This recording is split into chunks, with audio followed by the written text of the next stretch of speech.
Today on CityCast Philly, I've rented all my life. Now, living in Philly, I've lived in some great renovated apartments with beautiful outdoor spaces, some places that had really great neighbors. And of course, there was that one house I rented. Ooh, I'll never go back. But my kids are growing up and we need more space. So, is it cheaper to rent or buy a home in Philly? It's Monday, June 5th. I'm Trenae Nuri, and here's what Philly's talking about.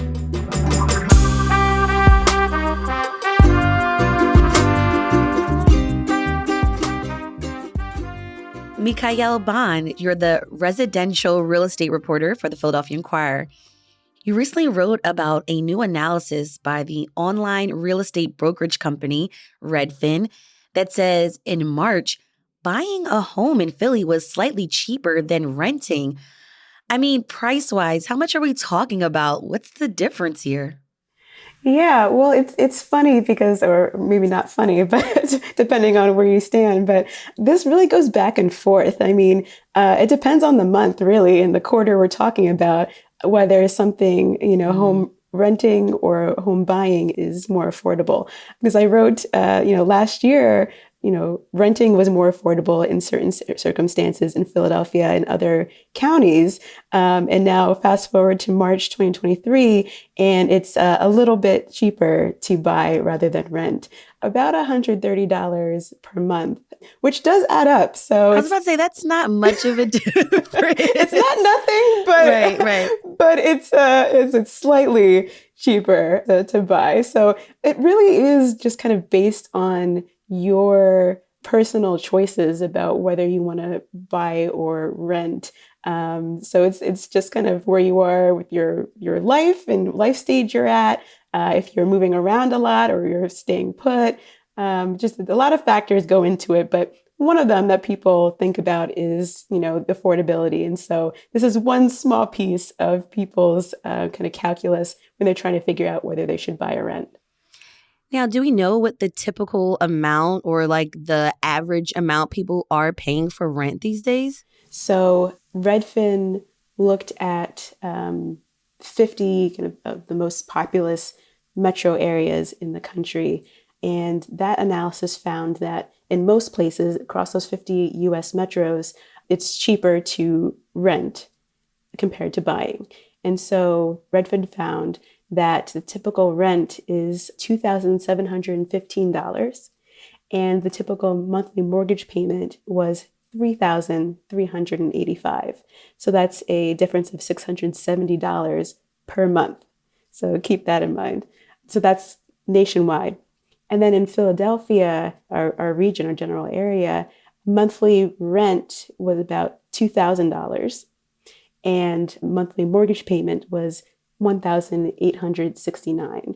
So it's flipped in terms of whether it's cheaper to buy or rent nationwide. In most metropolitan areas, besides Philly and a few others, it is cheaper to rent than to buy.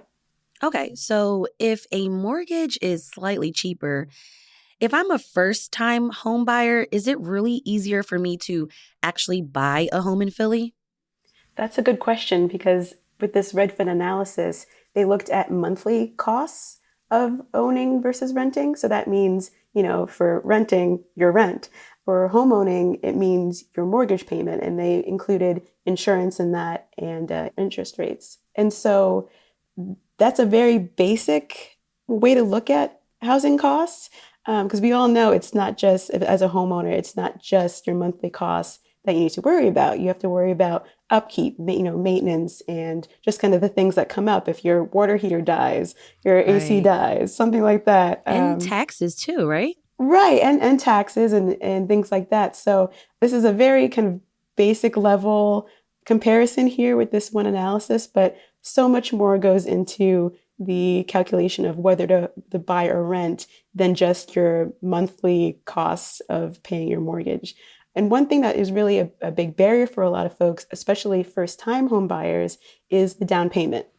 So the cost that you have to pay up front, and it's a pretty large lump sum of money, that doesn't come into any of these calculations about monthly costs, because it's not a monthly cost. but it definitely is a cost of buying a home. And so that's a barrier for a lot of people because you have to save up a lot to be able to buy a home. And so there are people who can afford the monthly cost of owning a home. The monthly mortgage is no problem for them. Maybe it's around the same as what they're paying in rent.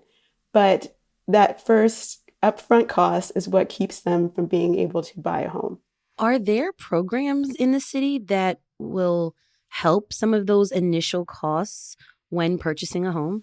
Yes, definitely. The one piece of advice is always to talk to your lender first and kind of shop around for lenders too, because a lot of these banks and mortgage lenders, they have first-time home buyer programs. So they'll help you with some of the costs or have some kind of incentives for you, especially if you're a first-time home buyer. But if you're in the city, Philadelphia also has a program called Philly First Home.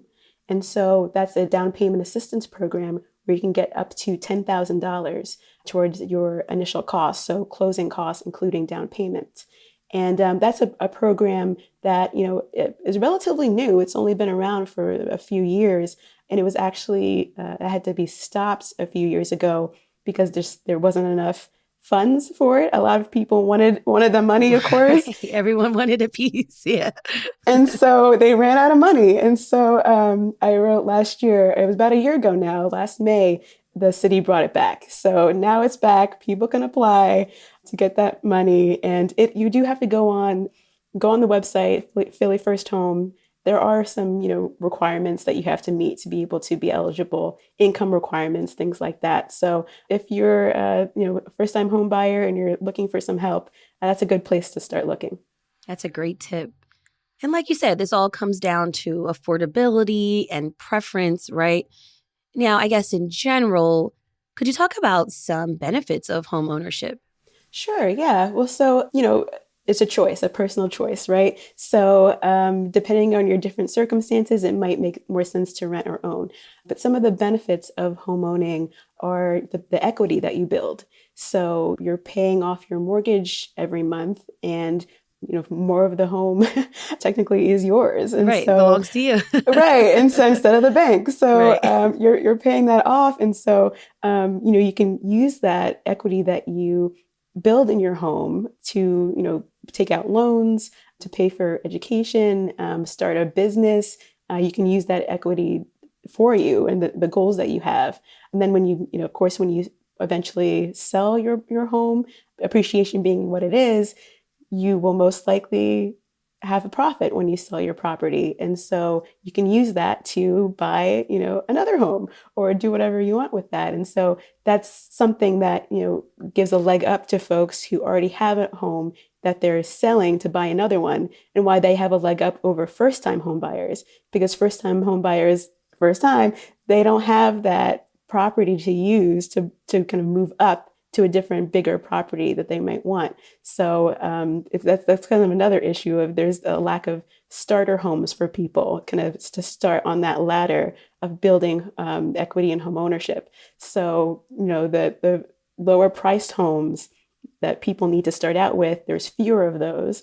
And so it's harder to get into home ownership and then kind of use that in other ways to, build up your wealth. Mm-hmm. Most of the families in the United States, the way they build wealth is through property ownership.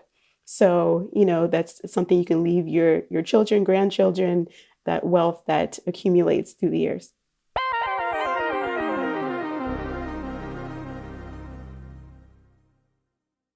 So, Mikhail, I was driving around North Philly. So we're talking around Spring Garden to Girard Avenue. So like Northern Liberties Temple area. And I noticed that there are so many apartment complexes popping up.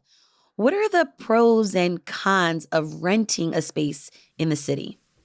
Yeah, I mean, as you said, there's a lot of apartments coming up in the city, and it's easy to look at them and say, who is buying or who is renting all these, right? I say that too. I'm like, oh, it's fine. And it's cool though, because I do see, some little green spaces available for folks. Sometimes I see those gyms if I'm like peeking through the windows. Well, I'm not crazy, but I see the gyms We all peek, that yeah. they're building for this, particular complex. So yeah, I was just wondering, like, what are the Yeah. pros and cons of renting? Yeah, no, it's a good question. And it goes back to that issue of kind of personal choice. And so, what do you want out of your home?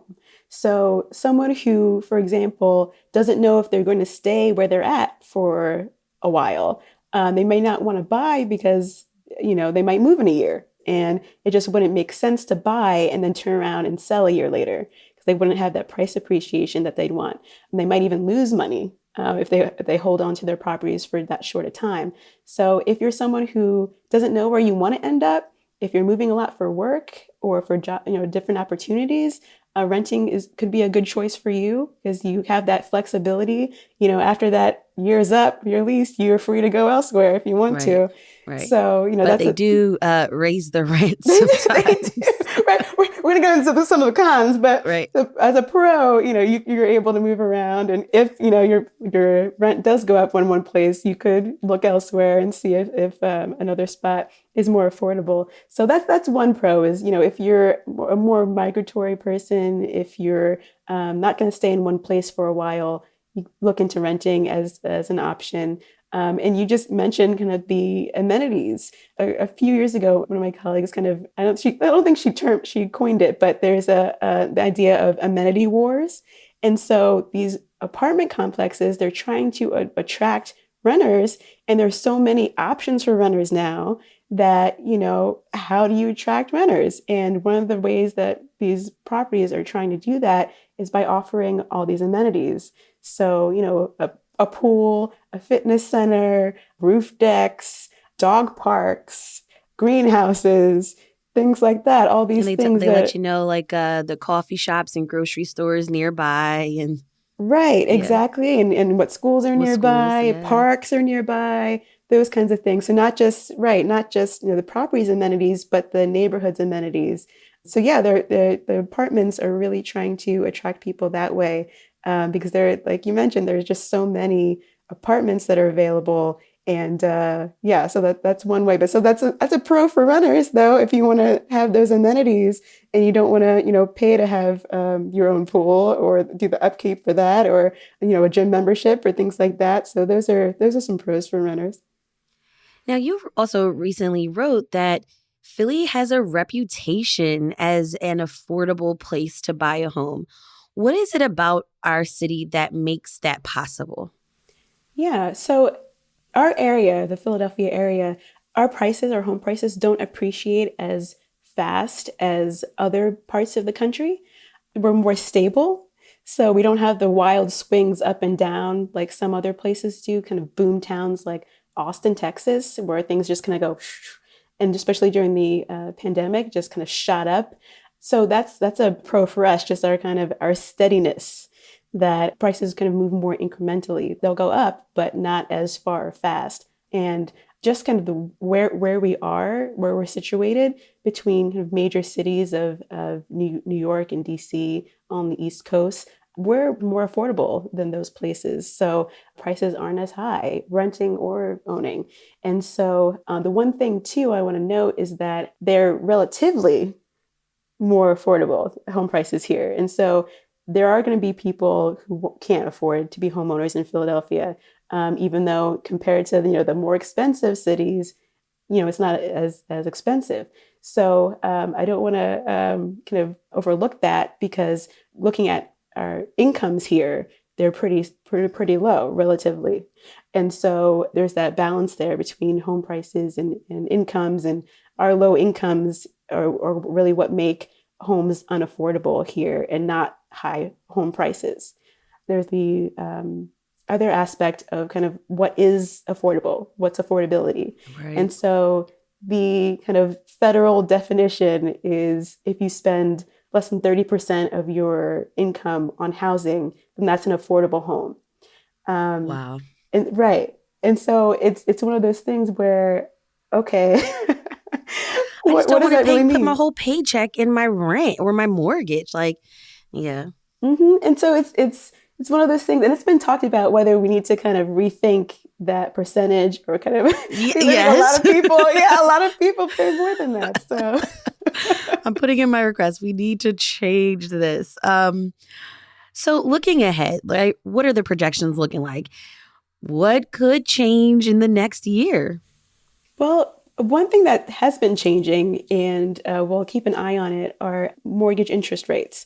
So just in the past 2 weeks, the average mortgage rate for a 30-year fixed mortgage, which is the most popular type of mortgage, it's shot up and it's creeping towards 7%. It's 6.79% now.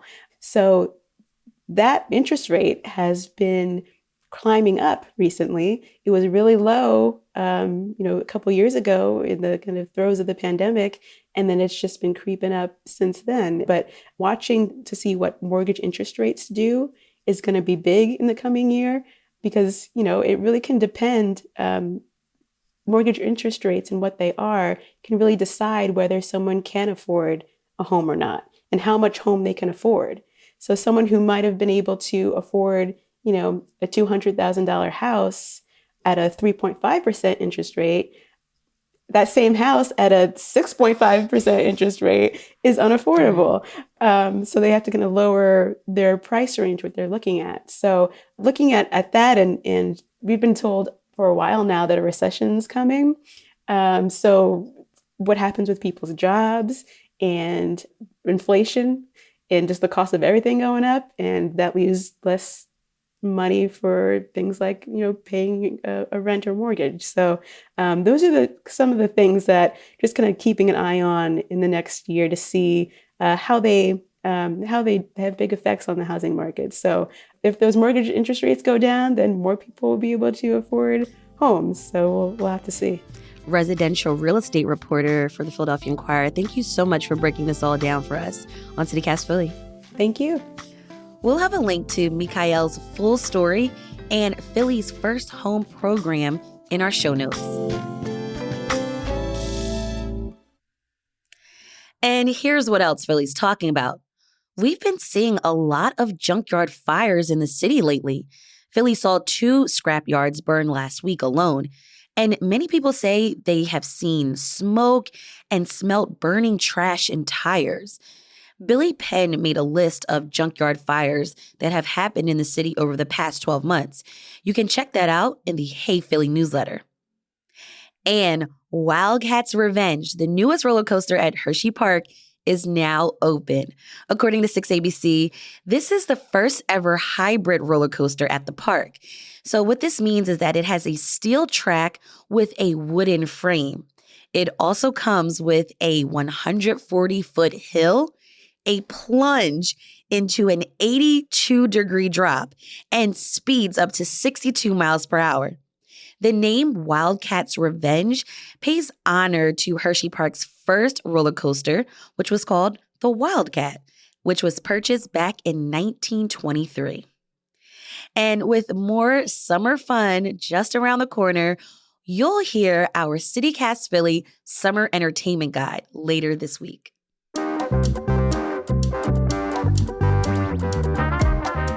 That's all for today here on CityCast Philly. If you enjoyed this episode, please share with someone you know who is deciding on if they should rent or buy in the city.